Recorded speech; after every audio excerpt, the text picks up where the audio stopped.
A'udzubillahiminasyaitonirrajim. Bismillahirrahmanirrahim. Assalamualaikum warahmatullahi ta'ala wabarakatuh, dan selamat sejahtera semua. Apa khabar semua? InsyaAllah berada dalam keadaan yang sihat dan bersedia untuk belajar pada hari ini. Okey, dah sedia semua? Hari ini kita akan belajar pengurusan diri. Okey, bagi KSSM PK Pendidikan Khas tingkatan 1, pengurusan diri. Kita tengok apa yang kita akan belajar. Kandungan pembelajaran kita masih lagi dalam advokasi diri, dalam tajuk yang baru, menyuarakan hak masing-masing. Okey, apa yang kamu boleh capai? Menyatakan hak sebagai individu, hak sebagai pengguna, dan hak sebagai pekerja. Ada 3 sini perlu kamu nyatakan: hak sebagai individu, hak sebagai pengguna, hak sebagai pekerja. Okey, nah ini kita tengok satu-satu. Okey, hak sebagai individu. Hak sebagai individu yang pertama, hak untuk hidup. Kita ada hak untuk hidup. Itu hak milik kita untuk hidup. Okey, yang kedua, hak mendapat kebebasan bersuara. Kita boleh bersuara apa sahaja, tapi ada ketetapan dia. Tak boleh nak suara kok ikut suka, tapi ada ketetapan dia. Yang ketiga, hak individu kita ialah hak mendapat keselamatan. Kita berhak untuk memohon ataupun mendapatkan keselamatan daripada pihak-pihak lain.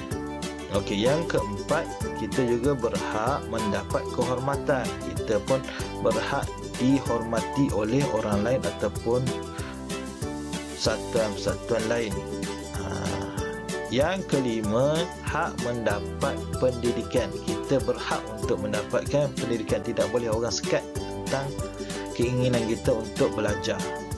Yang keenam, hak mendapat keperluan asas. Kita berhak mendapatkan keperluan asas ini di mana-mana sahaja tempat yang kita dapatkan keperluan tersebut. Ini ialah 6 hak sebagai individu seseorang. Okey, kita tengok hak sebagai pengguna pula. Kita ni sebagai pengguna. Kalau kita guna perkhidmatan awam, itu pun sebagai pengguna. Kita beli barang-barang di supermarket, itu pun kita pengguna. Okey, hak kita yang pertama, kita tengok yang pertama apa dia? Hak mendapat keselamatan. Kita ni, kita menggunakan kenderaan awam kan? Kita berhak untuk mendapatkan keselamatan ketika menggunakan kenderaan awam tersebut. Okey, yang kedua, hak mendapat maklumat yang tepat. Kita berhak, kita boleh memohon untuk mendapatkan maklumat yang tepat. Okey, yang ketiga, hak membuat pilihan. Okey, kita tak boleh dipaksa untuk mendapatkan sesuatu benda itu sahaja, tapi kita berhak untuk membuat pilihan. Contoh, kita pergi ke kedai, kita kata okey, ambil yang ni saja. Okey, tak boleh. Kita berhak untuk boleh pilih bahagian ataupun produk yang lain. Okey, yang keempat, hak sebagai pengguna. Kita berhak untuk bersuara, menyatakan pendapat kita yang tidak bercanggah lah. Okey, yang kelima, kita ada hak untuk mendapat ganti rugi dan pampasan jika berlaku sesuatu ke atas kita. Contoh tadi, menaiki kenderaan awam.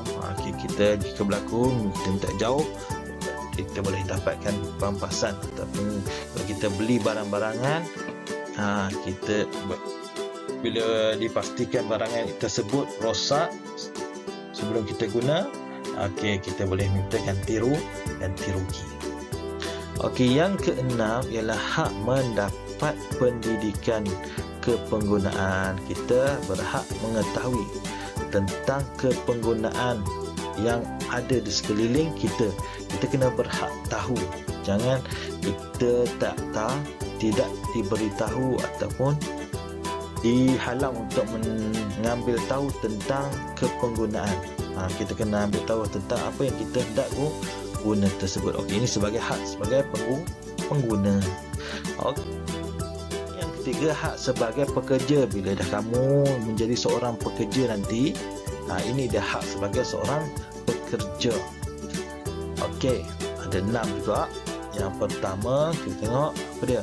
Hak mendapat gaji setimpal. Okey, kita berhak memohon untuk mendapat gaji yang setimpal dengan apa yang kita lakukan. Yang kedua, hak mendapat cuti sakit. Okey, kita berhak juga boleh mendapat cuti sakit. Yalah, sakit ni kadang ada selalu sakit ataupun tidak sakit. Kita boleh dapatkan cuti tersebut, dan majikan ataupun yang pemberi gaji kepada kita perlu memberikan kita cuti sakit. Okey, yang ketiga, baiklah, hak mendapat tabungan kumpulan wang simpanan pekerja. Okey, setiap syarikat di Malaysia jika nak menggaji seseorang dan dia perlu buat tabung KWSP untuk pekerja tersebut. Itu hak kita boleh mohon kepada majikan kita supaya buat tabung dengan KWSP. Yang keempat, hak mendapat rawatan. Okey, kita berhak untuk mendapat rawatan. Jika kita sakit tadi, kita boleh pergi mendapatkan rawatan. Okey.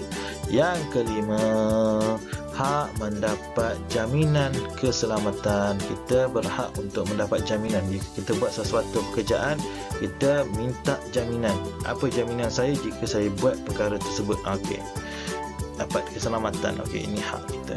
Yang seterusnya, yang keenam, hak berpersatuan. Kita bila ada dalam kerja tersebut, kita pun boleh berpersatuan di luar daripada tempat kita bekerja. Kita ada hak untuk bersatuan. Contohnya, orang suka naik basikal, dia nak bersatuan naik basikal. Berpersatuan ni banyak untuk mencapai apa yang kita kehendaki secara berpersatuan ataupun dipanggil ramai-ramai.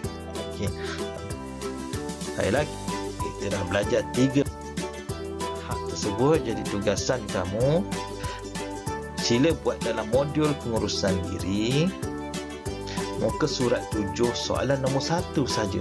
Muka surat 7 soalan nombor 1 sahaja.